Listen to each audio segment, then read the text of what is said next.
Mr. Polyev, welcome to CP24 Breakfast this morning. With you. So let's talk about the last couple of days in Ottawa, the confidence motion you're trying to get passed over the carbon tax. We know you want to spike the tax, spike the hike, and axe the tax. We know that's your plan here, and that didn't quite work in Ottawa in the last couple of days. But what would a conservative environmental plan look like? We know what you don't want in terms of the carbon tax, but what do you want to see to deal with climate change? Well, we do want to axe the tax because it's not working. It's after 8 years of Trudeau. Everything costs more. Work doesn't pay. Housing costs have doubled, and now he wants to hammer us with an April Fool's Day, joke's on you, carbon tax hike of 23% as part of a plan to quadruple the tax, which is going to drive, it's going to kill jobs. It's going to force seniors to choose between eating and heating.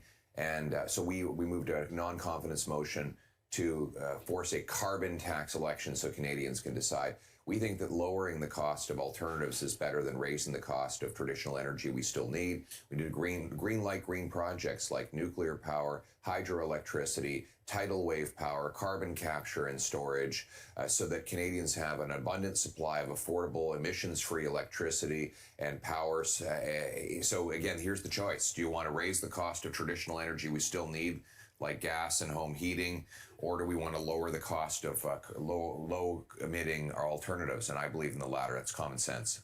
I can certainly see politically what you're trying to do, and it seems like polls are on your side in terms of the unpopularity of the carbon tax, or carbon rebate as it's been rebranded recently. And also there are 7 premiers from across the political spectrum in this country who are lined up against the Liberals' kind of like flagship proposal or policy as it is. I want to know, though, if you were the Prime Minister and you had 7 premiers across this country lining up against something you were pushing, what would you do? Would you listen? Would you reverse? Like, do you blame Justin Trudeau for sticking to it, as it were? I do blame him for sticking to it because it's a terrible policy.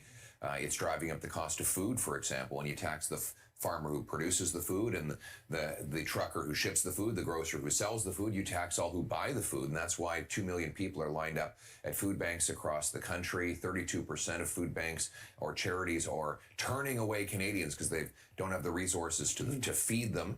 Now we have a dumpster diving network. That's 8,000 Canadians who've joined a Facebook group learning how to jump into a garbage can to get a meal out. Yeah.